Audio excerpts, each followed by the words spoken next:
আজকে মোতালেবের দোকানে ঈদ উপলক্ষে আমাদের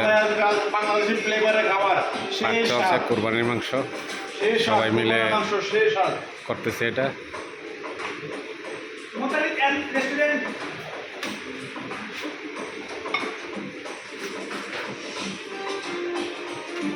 আক্তার ভাই আছে, আক্তার ভাইয়ের আয়োজন, টিটুর আয়োজন, মোতালেবের আয়োজন, শিশির ভাইয়ের আয়োজন, আর অনেকে মিস করি যারা দেশে গিয়ে রয়েছে, যেমন রুবেল নাই, বাবু ভাই নাই, মুন্সিগঞ্জের বাবু বিদ্যা নাই, সবাইকে মিস করতেছে।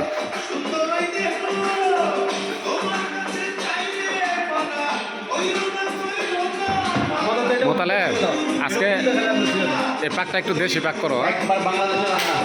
ওকে, মশলা সব ঠিক আছে তো? যেভাবে রান্না হয় ঠিক সেম রান্না। ওকে, কমপ্লিট হবে না, খাবার হবে, খাবার